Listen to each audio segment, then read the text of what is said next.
Check it out. I am the ultimate badass figure reviewer. State of the badass art. You do not want to with me. Check it out. Independently targeting particle beam phalanx. Whap! Fry half a city with this puppy. We've got tactical smart missiles, phased plasma pulse rifles, RPGs. We've got sonic electronic ball breakers. We've got nukes, we've got knives, sharp sticks. Today in Outside the Box Reviews, we are reviewing the NECA Alien Series 1 Private William Hudson. Hudson is arguably the best character in that movie, at least of the Marines.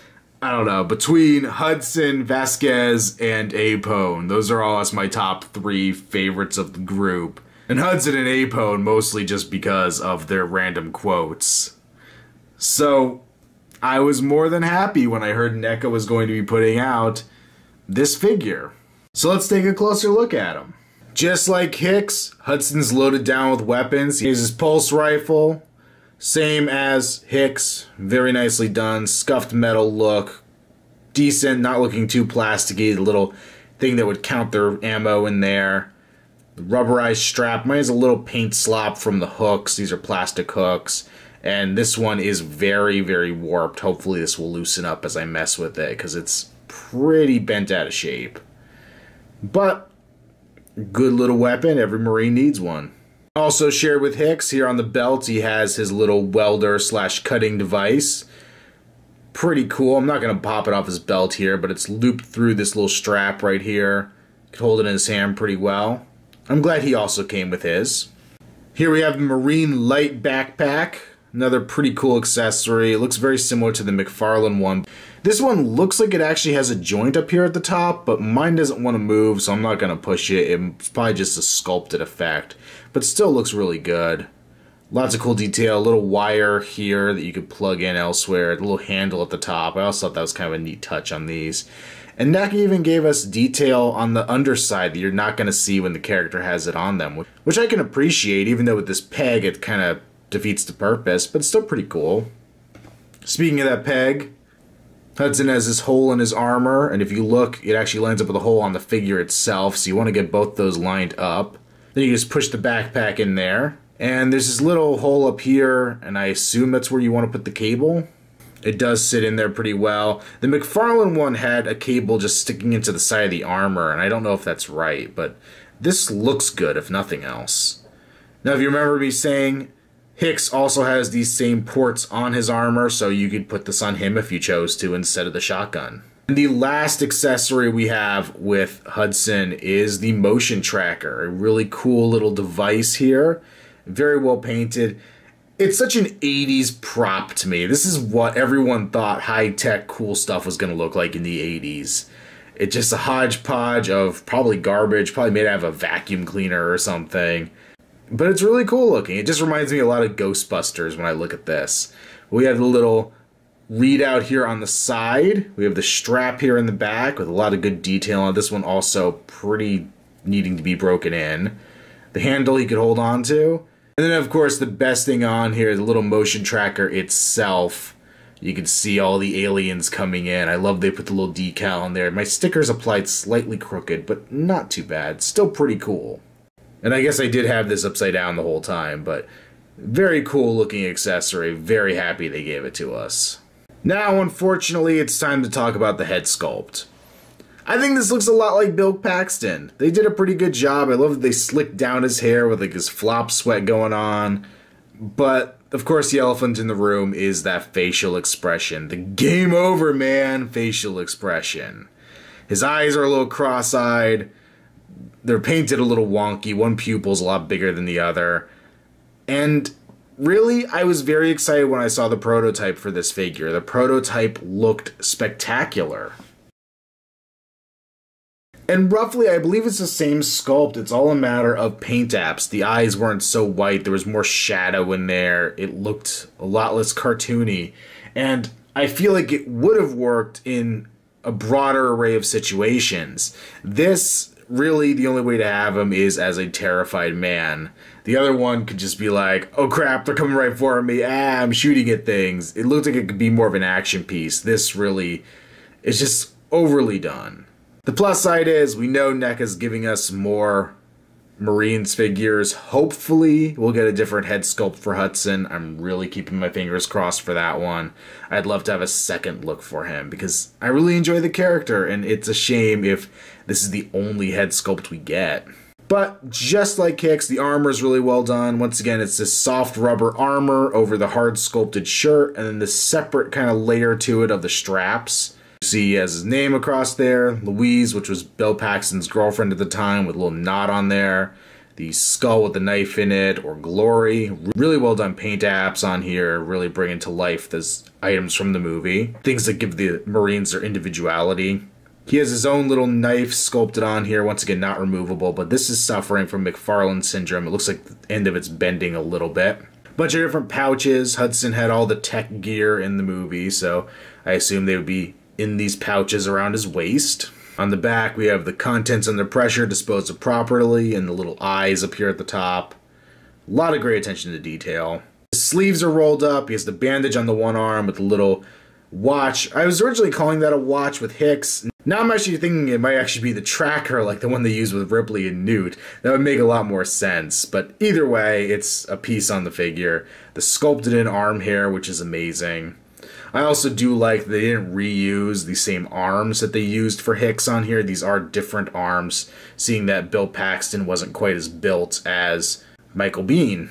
He has the wrap around his wrist. We have a little patch on his shoulder. I can't quite read that, but cool that there's that extra detail on there. Soft rubber armor around his crotch. And of course, the whole diaper doofatcha that NECA loves giving us. Same pants as Hicks, probably same lower body as Hicks. Straps on here look really good. The boots look very nice as well. Articulation, we have a ball-jointed head. This head doesn't have the weird profile thing that Hicks does. It looks a lot smoother, which is thankful. In socket shoulders, you can go forward and back, out to the side. You rotate at the bicep. You also bend at the elbow, as well as rotate at that joint. Swivel at the wrist and bend with the hinge. Ball joint at the mid-torso. Go forward and back, out to the side with the pin socket joint, the leg, also swivel. Double jointed at the knee. Ball jointed at the foot, and a bend at the toe. Once again, this figure is really lacking some kind of swivel cut joint, either at the thigh or a little higher maybe. It just makes posing a little harder. Even if they just gave him the boots from the Arnold Schwarzenegger Dutch figure, and maybe give us this toe articulation because it's so cool, but it would have made a huge difference. It would have made posing a little easier. I appreciate NECA's effort with the toes. I think these boots were the sacrifice we made to get these cool articulated toes, but really I think I would have preferred the Dutch boots. So overall, I'm going to recommend Hudson, but the face to me is still very disappointing. I really wish it would have been done a little differently, and I'm a little bummed about it. But this is probably how I'm going to have him displayed, looking at his tracker, being all freaked out with his gun in the other hand, just like, oh crap, what am I going to do? And for that, as a display item, I really like it. I think it'll work really well like this. Now, flipping through the gallery of crap I've saved from NECA's random behind-the-scenes posts on Twitter and elsewhere, I came across two other head sculpts for these figures. And both of these head sculpts are basically yelling head sculpts. Open mouth, just ah! And that could be pretty cool. And hopefully NECA releases these open mouth head sculpts at some point because they would be pretty cool. Assuming that we're going to get the version with the helmets, it's going to be a whole new head. The helmet's going to be molded directly to the head, so maybe if we got one with the open mouth with the helmet on, that would be pretty cool. I'd be down with it. Just a more aggressive look for both of the characters instead of the passive look we got on Hicks and the freaked out look we got on this Hudson. Totally down for it. But in the meantime, I'm pretty happy with these two. Like I said, before summer is over, we're going to get two packs, each being one of the Marines with this helmet now with different accessories, and with an alien, and I believe these are the aliens we saw from Toy Fair that actually have exploded heads, which actually have battle damage.